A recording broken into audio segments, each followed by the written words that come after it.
Good morning or good afternoon, depending on where you're calling from, and welcome to C-Clear's webinar series on brownfield redevelopment strategies and technologies.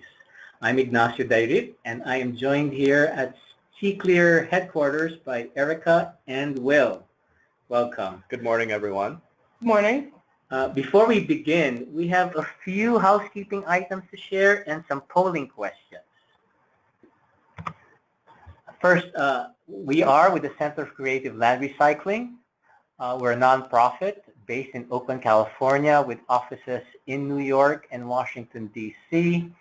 And we do workshops and webinars. We do policy and research consulting. We are a grantee of the EPA's Brownfields program, Technical Assistance to Brownfields, and find us online at cclr.org. On the polling questions, we have a few questions for you. If you would mind looking at the area of the map you're in. And first, let us know which EPA tab region you work in.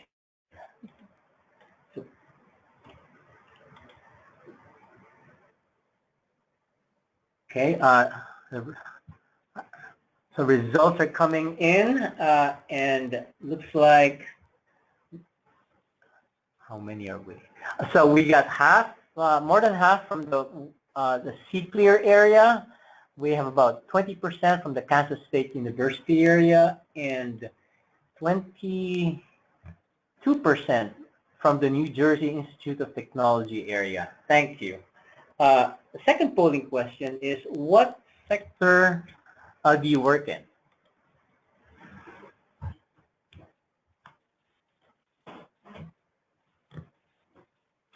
Okay, survey results are coming in. About 35% of you are from state or local government. 8% from the federal government, 20% from nonprofit, and about 38% from the private sector. Our next question is,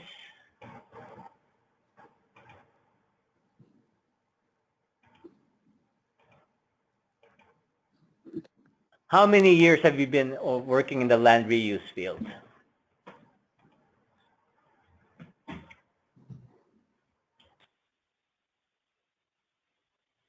So a majority of you have been working in the land reuse field for less than 10 years.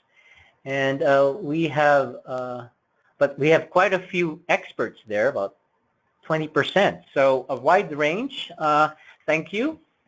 And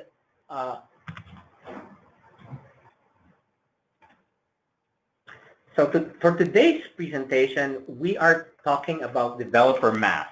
And what we mean by this is what a developer and the proponents go through in discussing a project, whether it's a feasible project, and needs more work, what kind of assistance it needs. And we are very fortunate to have two experts with lots of experience.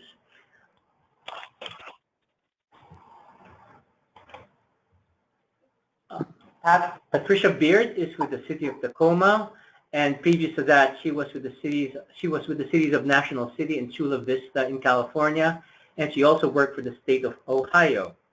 And Mary Hashem, who is a C-Clear board member, is the co-founder of RE Solutions LLC, and she has worked on many brownfield sites in different capacities over the past, I would say, 25, 30 years. So thank you very much to Patricia and to Mary for joining us today.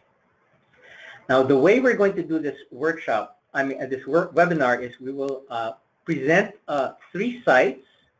We will show the demographics and the market conditions of each site. These are both in urban and rural areas. And we encourage people to start typing in questions as they see the discussion.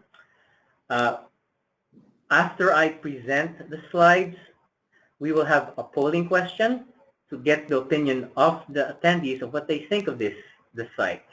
And then Mary and Pat will discuss the site as developer and city. After their discussion, we will reopen the polling questions and see how their discussion may have changed your mind. The sites you are presenting are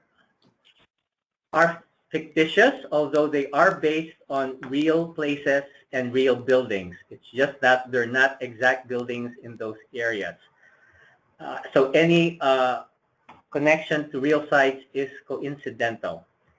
And with that, we proceed to the first slide, the first site. The first site is an industrial site in a major U.S. city. Here's the property overview. It's for sale as is for $415,000. There are several buildings, small buildings on the site for a total of 5,100 square feet. The lot area is 13,000 square feet. It is zoned industrial manufacturing with many uses allowable with a use permit. And some of the highlights of the site are its access to freeways and transit.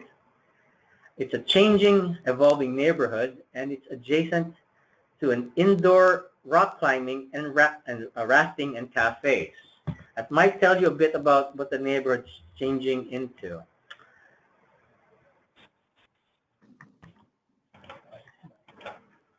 Here's an aerial view of the site. The star is where the site is, and you can see the texture, the fine-grained and the larger-grained sites in the area.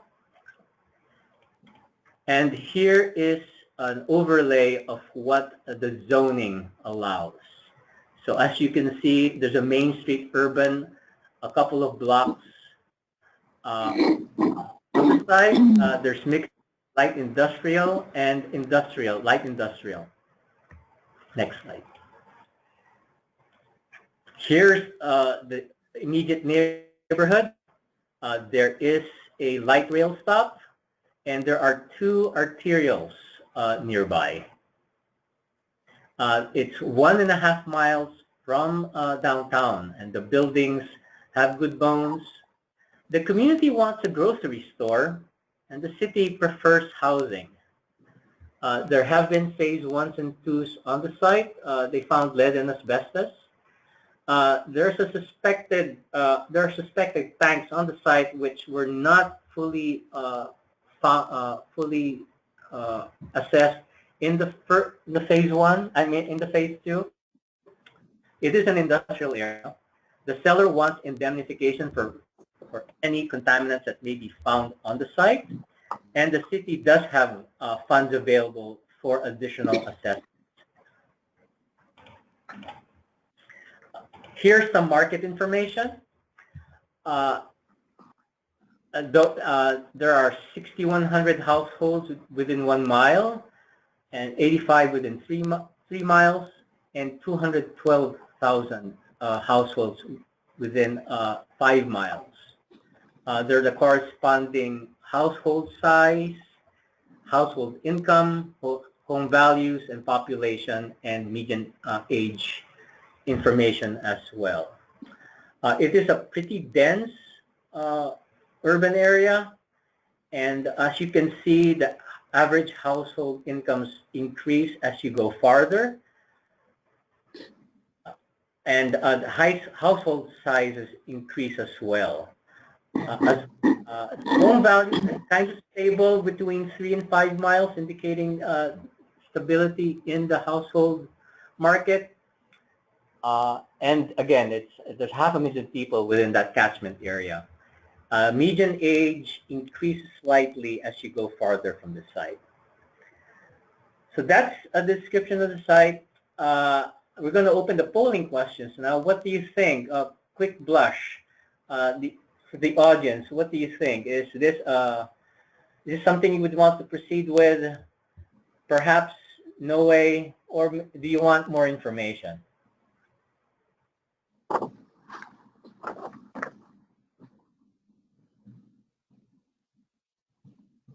Wow, there's a lot of there are about a quarter of you who definitely want to make a go of this site. Very interesting, and majority of you do want more information. And so now, Mary and Pat will now go into the discussion of the ins and outs of this slide. I mean, of this site. Mary and Pat. Good morning. This is Pat Beard in Tacoma, Washington. So, Mary, we really, I'm looking at it from the city perspective, which is where my comfort zone is. So, you know, we really want to do housing on this site. The building is pretty attractive, maybe for adaptive reuse. What are your thoughts? Well, good morning, Pat. It's nice to be working with you again. I would have to tell you that I think the city is right on here. I would say that this is much more of a site for housing than it is for a grocery store. I know every community that we work in anyway wants a grocery store, and oftentimes it's necessary. You know, a lot of food deserts out there, and this may be one. But this site at this size and this location is simply never going to be a grocery store. It just doesn't have the density around it. It doesn't have the rooftops. It isn't located properly, and it's not big enough of a lot to put a grocery store here. So I think you're going to have to disabuse your community that this is the location for a grocery store. Maybe work with them to find another alternate location to serve that need. So I think the city is pursuing the right angle here and looking at housing at this site. Now, it is an industrial area, although it is changing. What would any concerns, what do you think the city needs to do to position this property to attract a developer and get a project underway submitted for permit? Well, you know, you've worked with developers enough to know, Pat, that our early dollars are the most expensive dollars. So, you know, those due diligence dollars and the assessment come right out of our developer's pocket. And so anything the city can do to provide information, both on the property and the property environmental condition, as well as the market. If the city hasn't done an appraisal or hasn't done a market study here, both of those things would be very useful in attracting a developer, as well as the kind of, it sounds like phase one and a certain amount of phase two information has been done. So that's a good step. I would also encourage you to, as a community, to work with the owner, because oftentimes there's a property that you want to see redeveloped, but the owner may not necessarily be willing. The fact that this is for sale is good, means it's already listed, it's already out there and on the market, but making some initial overtures to the owner may also help smooth the way for a developer you're trying to attract. So it struck me that one of the challenges here might be the seller's desire to be indemnified. So are you suggesting that perhaps the city would go in and further investigate these suspected tanks, any contaminated soils, so the risk could be more quantified? Do you think it's possible to get to that seller indemnification, or what's your perspective on that? I think the seller is going to have a hard time receiving an indemnification that he's looking for here. But in answer to the first part of your question, definitely yes. I think if the city has funds available for assessment and they can go in and further quantify, it says that you have lead and asbestos, but how much? Is there a demo bid? Is there a cleanup cost estimate? Similarly, for the tank, it's a suspected tank, take a hard look at how much data is really collected and if there's more needed, or if the city could work with the seller and actually have that tank removed prior to sale. that might be something that would help as well. The seller may have access to, depending on, the state funds that are available for underground storage tanks. Some states have funds that are available to innocent owners. I don't know this owner's status and if he could access those funds or not. But I'll tell you that, the indemnification is going to be a difficult one. And a release, possibly. Environmental insurance, probably. But it's not necessarily the city's place or, to have to break that news to him. I think you should be prepared, however, that a developer coming in or a potential buyer, at least if they know what they're doing, are unlikely to give an indemnification to an owner like this for a property like this. So I think that typically with any project that you're trying to recruit a developer to, the keys for the CDC, the city, whoever the public agency is helping is to really try to reduce the uncertainty, clarify what you do know, and what can be as predictable as possible. And then definitely the private sector has to work out kind of the remaining issues between themselves. That's right. At the end of the day, this is a private real estate transaction. There are things the city can and arguably should do to make it easier or provide some information up front if there's trying to attract a developer to a specific site. But the city also needs to recognize that things like indemnifications, things like ultimate purchase price, due diligence period, those kinds of things are deal terms that are going to have to be worked out between a buyer and a seller. Yes, we have a question here. Mary and Pat, could one of you clarify what indemnification means? Sure. Yeah, well, I'll give my side of it is that an indemnification is a legal agreement that would say that the prior owner, the current owner, and the seller would never be responsible for any cleanup of environmental or any subsequent claims of environmental damage from the site. So it's definitely a legal term, and there are nuances around, on an environmentally contaminated site, on a brownfield, nuances around how you carve up two important things. One is the obligation to perform cleanup, and that's something that can be contractually sliced and diced as between parties, either from a actual environmental issue perspective or from a dollars perspective. The trickier part is the liability for the environmental conditions. So those are really two different things, the obligation for cleanup and then the liability.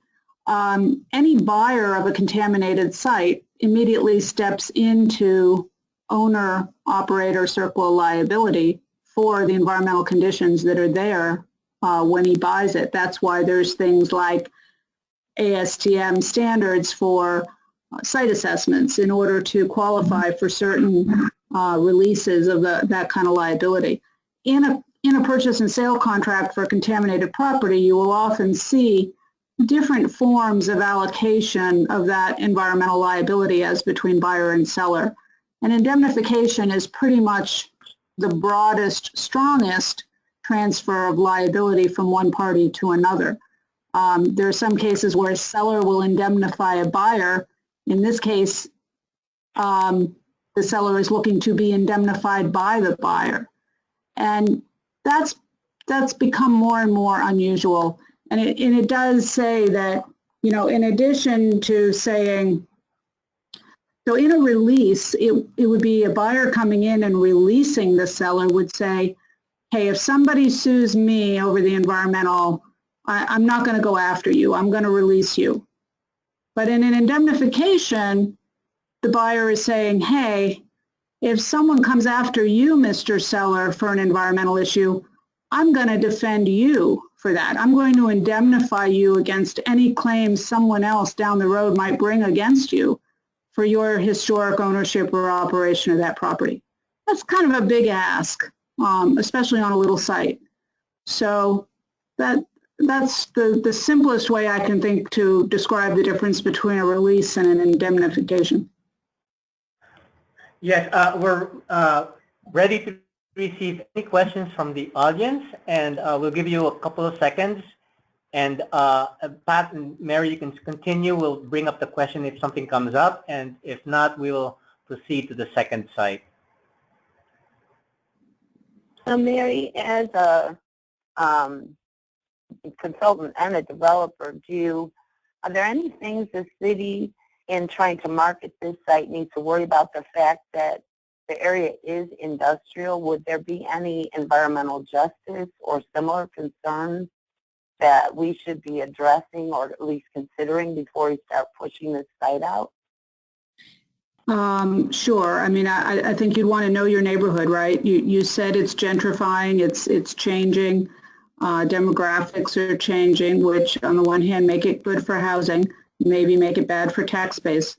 You want to find out what the environmental conditions in the area are, and you want to find out what, organized neighborhood associations are out there and begin some community outreach. We're a big proponent of public participation and community outreach on our projects. That's something that falls comfortably in the city's, basket of things it can do on sites like this is some community outreach. So I can't say, looking at this, whether there's EJ issues here or not. The demographics look like it might indicate that, but it also looks like there's just not a lot of housing stock right near this site. It's definitely more in an industrial area. Yeah, we have a couple of questions. One question is, you made a distinction between liability and responsibility. Can you elaborate? Sure. So say you have, you're saying you're buying a gas station site or a site with a UST on it, like this one. As a buyer, I might come in and say, I'm going to take over the obligation to address that environmental issue. So I'm going to take the environmental obligations, which means I'm going to do the investigation I need. I'm going to pull the tank. I'm going to comply with regulation and get that site closed out through the local regulatory agencies as necessary. But the liability, if somebody comes and sues me because contamination from that tank has migrated onto their property and they're now making a diminution in value claim, or they're now saying that they've suffered some kind of damage as a result of that pollution condition, that's a liability issue. And I may or may not want to take that liability when I purchase the property. At some level, I have it as owner, but you can contractually apportion liability as between buyer and seller when you buy the property. Okay, another question is, how large of a site do you actually need for a grocery store? It varies on the individual grocers have different footprints. If you're talking about something like a Trader Joe's or a natural grocers, they tend to have smaller footprints. The stores tend to be in the 25,000 square foot range. And so, you think of an FAR of 50% or whatever, and you parking allocation, and you see what you need for a store like that. If you're looking at a major retailer or grocery, those stores are going, 80,000 square feet. And then you have some of those, crazy big farm stores that can be 100,000 square feet or more. So a lot depends on the kind of grocery store, but those are some rules of thumb. What's your experience, Pat? My experience as well, I think you can get groceries even outside of a traditional grocery store, Safeway, Giant Eagle, Acme. I don't know what brands people are familiar with nationally, but in this case, I think what we were more concerned about was the lack of consumer base for the store. So I think the site is kind of small, but you could probably do some kind of a store with grocery. But what I think that isn't here is the population base to support it. Yes, and that actually touches on some of a couple of questions we received, and this will be the last will be up for this particular site, is what factors do you look at to decide what would be good for housing and the tipping point and the number of households in what radius within that area for retail use to make it viable. And that will be our last question for this site, and we can follow up later. Thank you for the questions, folks, but for now, let's answer that question about the housing and the commercial viability radius. Why don't you take that one? Okay, well, I'll try it from my perspective as a city employee. So the stores all have their requirements that they have. For a grocery, it's definitely going to be much higher than this. Probably it's going to be at least 10,000 for the 1 mile. But you can actually, and I've done this many times on projects, just Google them and look for their site requirements.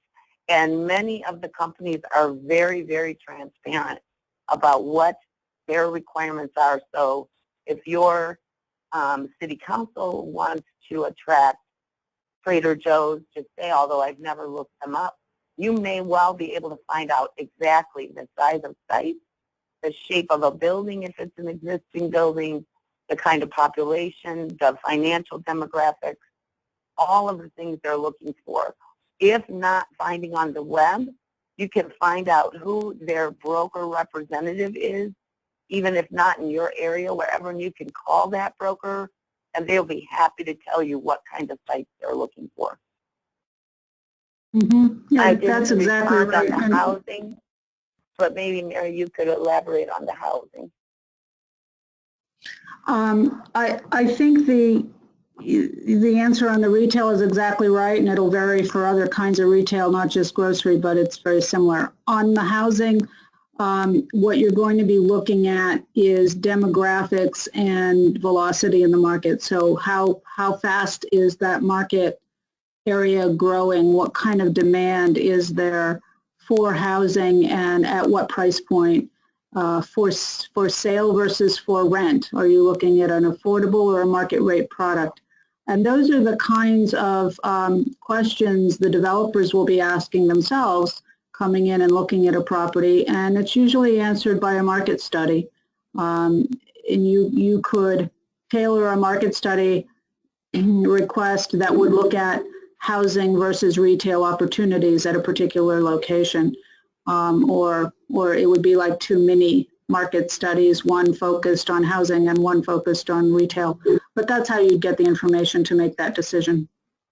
Well, great questions, audience. Thanks so much. And we are going to proceed to the next slide. But before that, based on Pat and Mary's discussion, what do you think? I know these are simplistic questions, but there's is a pull out? Yes. So based on our new responses are more people think we should go for it, a few more. So we've answered some questions here, but a whole lot of people have decided that it's not for them.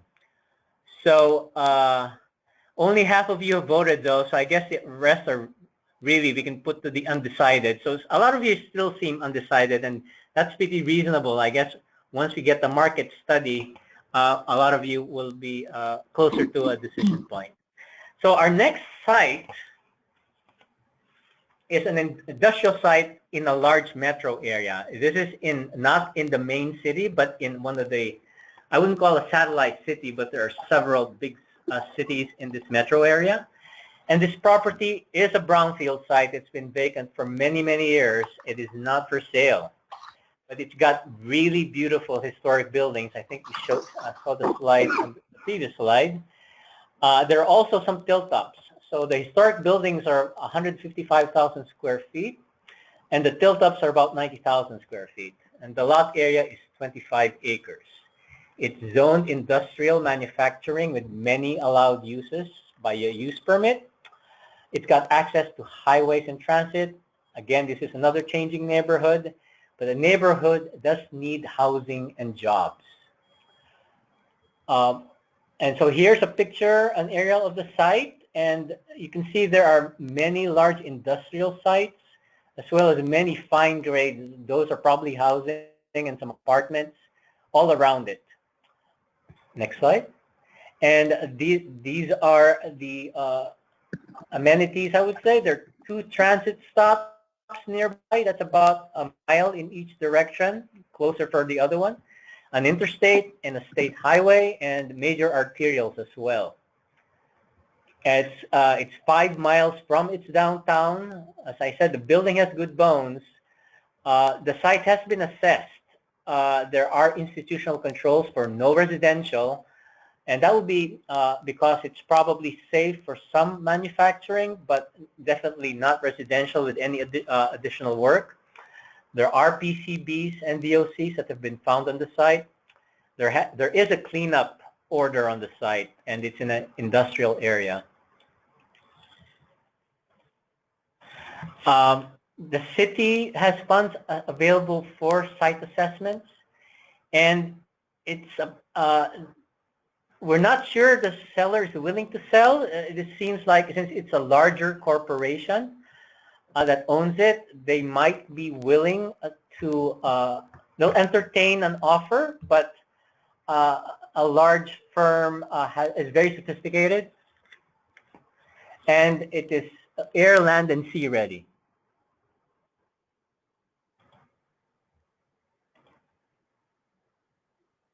Now, next slide. This is the demographics around it. So it's similar, it's somewhat similar to the first slide. It's in the metro area, but the community is not quite as affluent. We have data here for the 1, 3, and 5 miles, and the state as well. So in a large metro area, which is expensive, it would seem like this is a less affluent community. It does get more affluent the farther out you go. And so based on that information, I'd like to poll the audience. What do you think? Is this a go, a no-go, or need more information?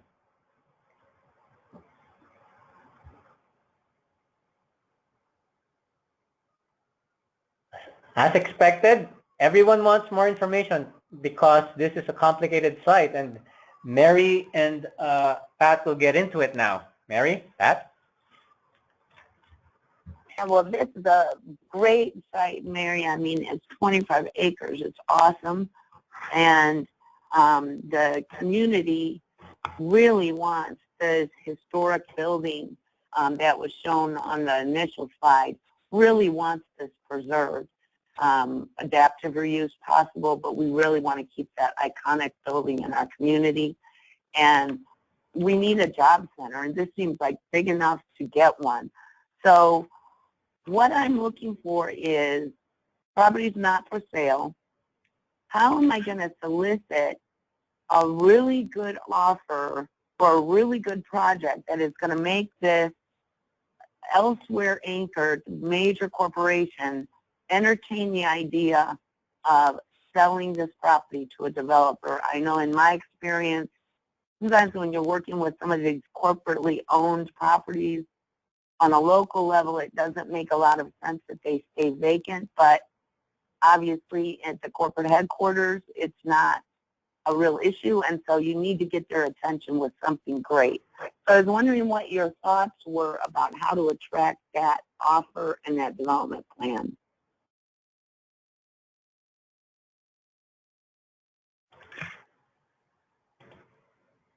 Ah, there we go. Now you can hear me. Sorry about that. I had a little technical difficulties here. I think the first question is this an owner that's ever going to sell this property or work with the city to, to have something happen on this site? So I think I see that as a big hurdle on this property, and we see it when sites surplus real estate is owned by large national or multinational corporations, call them, Fortune 100 companies, they're more worried about liability, environmental liability, than they are about receiving some value for their real estate.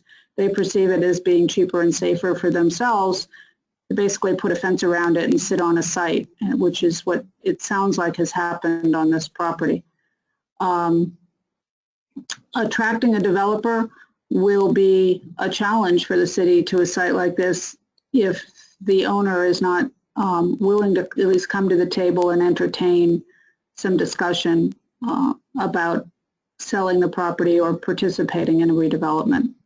But I will tell you that I think you would have a lot of developer interest because it's a nice size property. It's big enough that you can actually do something with it. It's got a beautiful historic building that you could probably find some creative reuse options, maybe some that would benefit the community ideally. And it's a otherwise lovely piece of property.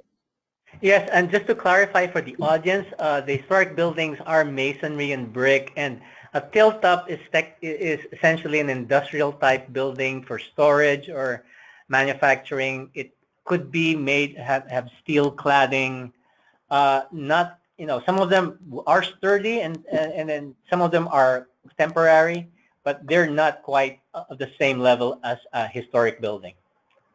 And the other question is air, land, and sea ready. That basically means it's near an airport, a seaport, and it's good near highways. So as a light industrial property, this site could definitely have some options as a logistics, maybe not a major logistics center at only 25 acres, but at a, fairly significant local or regional distribution center. And, depending on where you are and frankly what, I was reading an article just this morning about how the recreational marijuana laws are creating high demand for industrial space. We saw it happen in Denver. I think California is probably going to be next. And depending on where you're located, that's also something to keep in mind in terms of market dynamics. Yeah, and I will speak, being from Washington also, marijuana is snapping up a lot of property in Washington since it was legalized. From an economic development perspective, doesn't create a lot of jobs per acre. So it's, even if it becomes legal in your area, or it already is, it's definitely something to assess from a community perspective of job creation and whether it's the kind of use you want. But for a difficult site, it does tend to drive up rent, so it can be a nice way to encourage a seller with some nice prices for a transaction. What do you think our approach should be? Should we then be trying to meet with the corporate owners, or should we be developing a plan to redevelop the site and doing a market study? I think I would be hesitant to advise a city to spend money on a market study or planning efforts, whether it's internal or external resources, until talking with the corporate owner and having some sense of whether there's an opportunity here. Unless a city is willing to undertake eminent domain, which is, very, very rare anymore, this property is owned by a private landowner, not the city. And you're going to be limited in what you can do on this site unless you have the cooperation of the owner.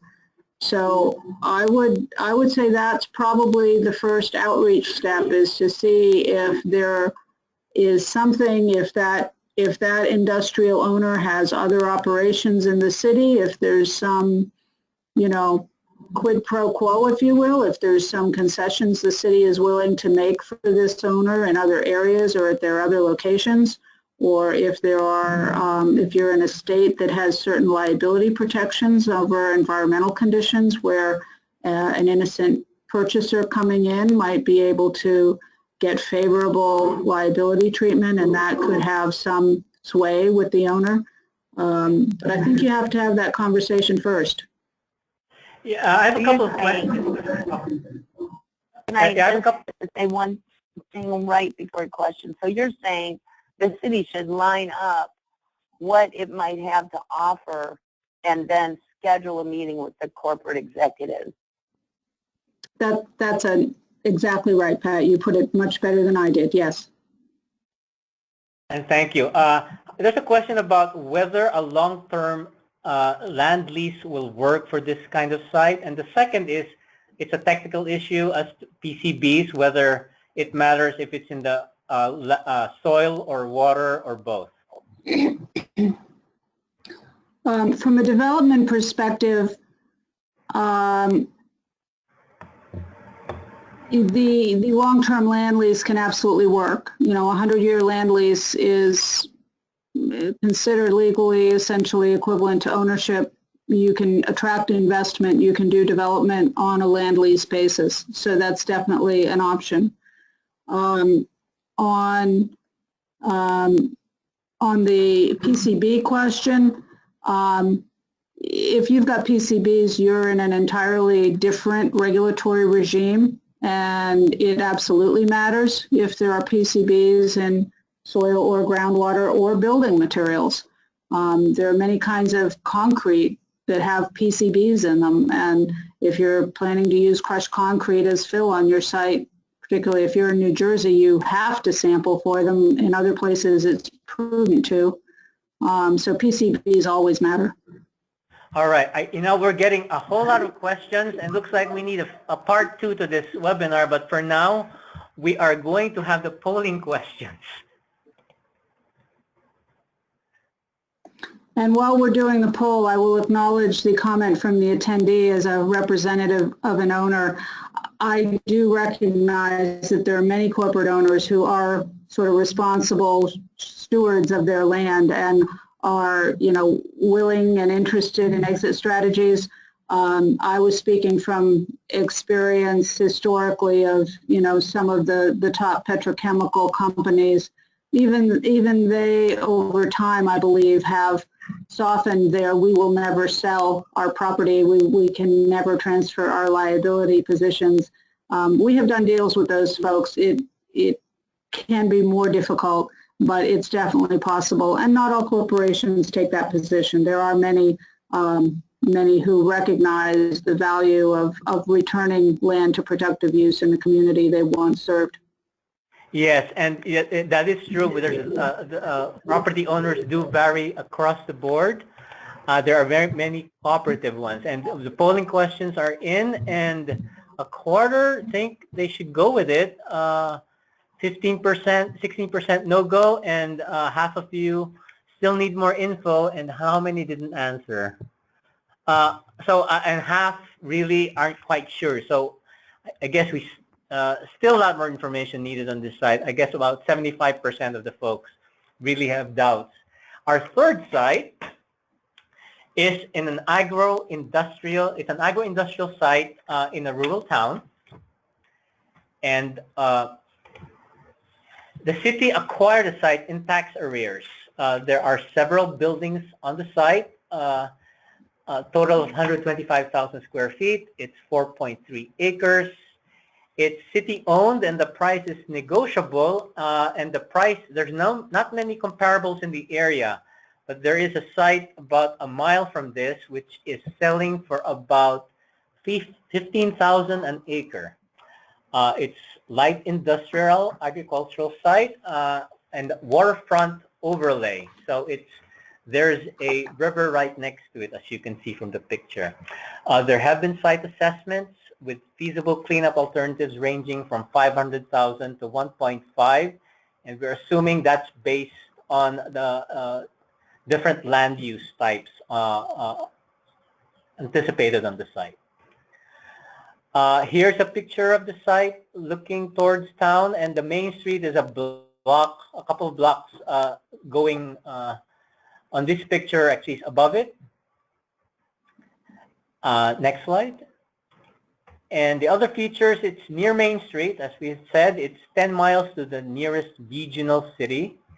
All uses will be considered, but the city does still want to retain some industrial feel to the site. So, and by that they mean maybe a feature on the site can be retained, but they will entertain as many uses as are feasible. There has been a phase 1 and a phase 2. There is lead and asbestos, and it's adjacent to a landfill of unknown history. The city and state funds have been used for and are available for outreach and assessments, and it is prone to flooding. So next slide is the demographics. As you can see, there's not much there as far as population. There's a big drop-off after you get to 3 miles, and the household size is fairly even. Incomes are rather high, though, if you compare it to the second industrial site. The home values are also rather the same, a bit higher, probably bigger going farther out from town. And again, the population is pretty flat after 3 miles. And it seems like an aging population going out. So let's go to our polling slide and ask folks, what do they think of this site?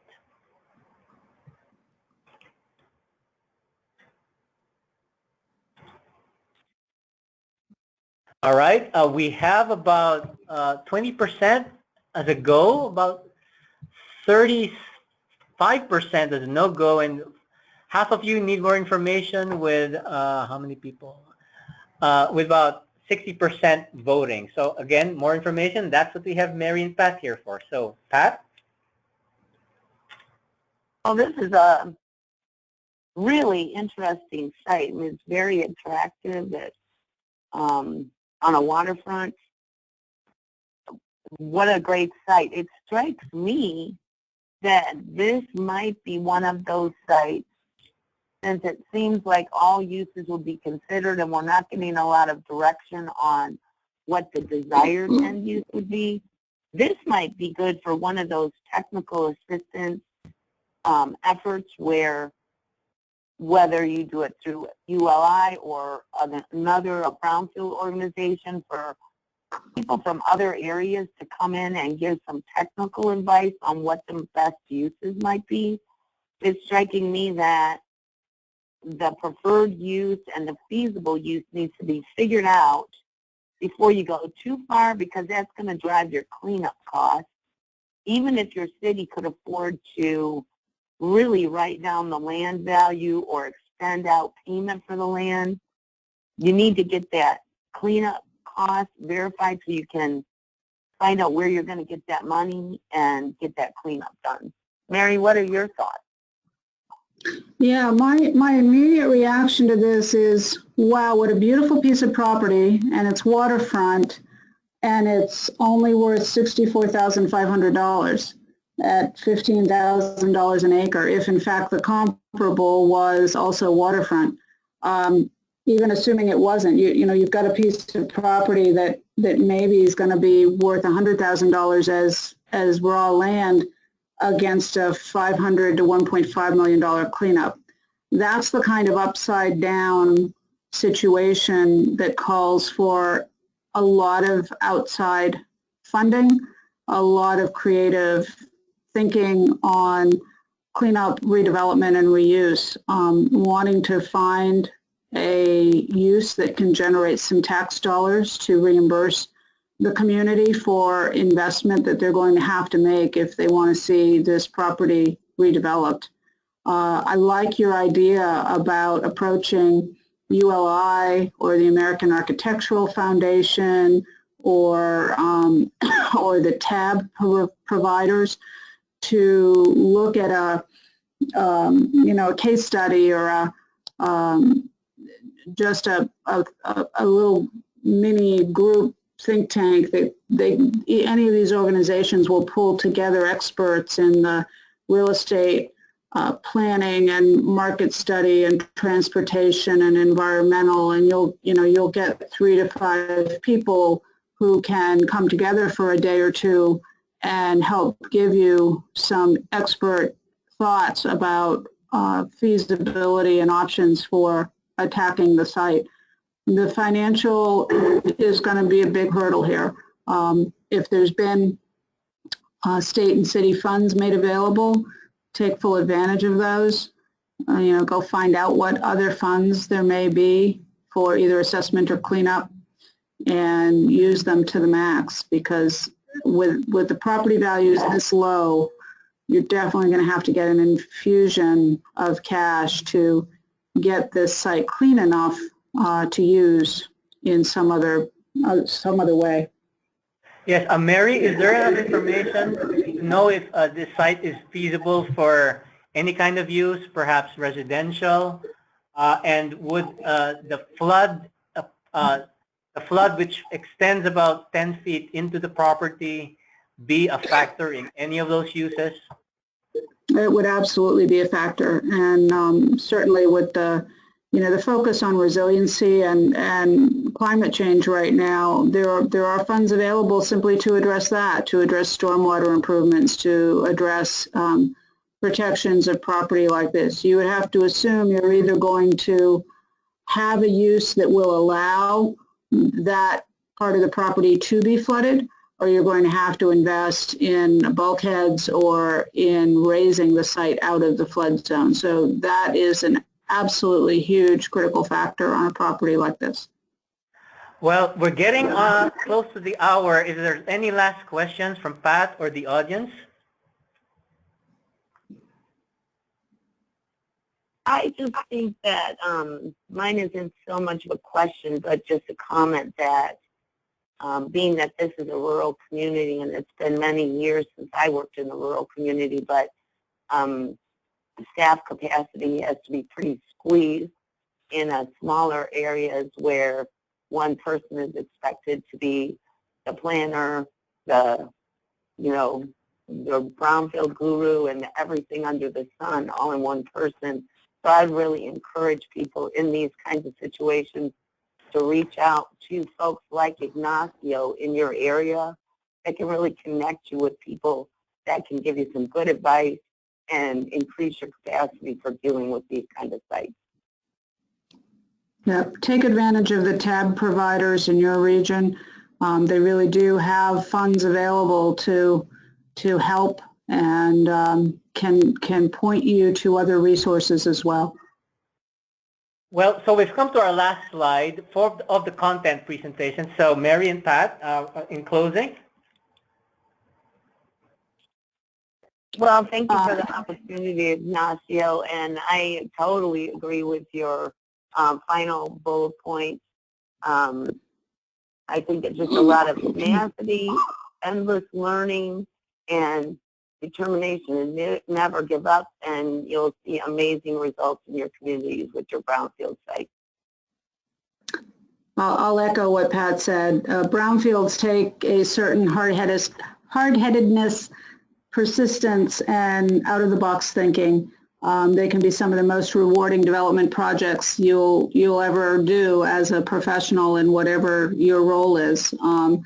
They can take longer, and they can definitely be more challenging, but network like crazy, and don't be afraid to ask questions. There are people out here now that have been doing brownfields work for, I think, as Pat or Ignacio said, it's been close to 25 years for me, about as maybe even a little bit longer than than the term was coined. So take advantage of the expertise that is out there in the broader brownfield community. It's a pretty tight-knit community, and people are generally very willing to help. Well, again, thank you, Mary and Pat, and I wish our console had a thumbs up, because we're all thumbs up here for you. We have a few housekeeping slides here for everyone. If you like the Developer Math webinar, we would like to see you at the Brownfields Redevelopment Rodeo at Brownfields 2017, which is a more extensive version of this webinar, where we will have experts to discuss real sites. We are asking people to submit a statement of interest and answer some questions, and we will follow up with you as to whether your site is a good candidate, and we will pursue a give and take, and if your site is selected, we will work together and get our experts to address and give you comments and feedback at the Redevelopment Rodeo in Brownfields 2017. We will send out an email today with a survey, and also you'll have a chance there to indicate whether you're interested in participating in the rodeo. So you have several ways of letting us know your interest. Next week, we will have another webinar. We will be joined by our 3 recently successful grantees and the tab providers. So it is Writers of the Best Art. It'll be a swashbuckling event. We'll be going a little over an hour to accommodate all our speakers and all their tips. So please sign up, and we thank our sponsor for that. With that, we are going to close this webinar. Again, thank you so much for calling in, and we look forward to joining you next time. Goodbye.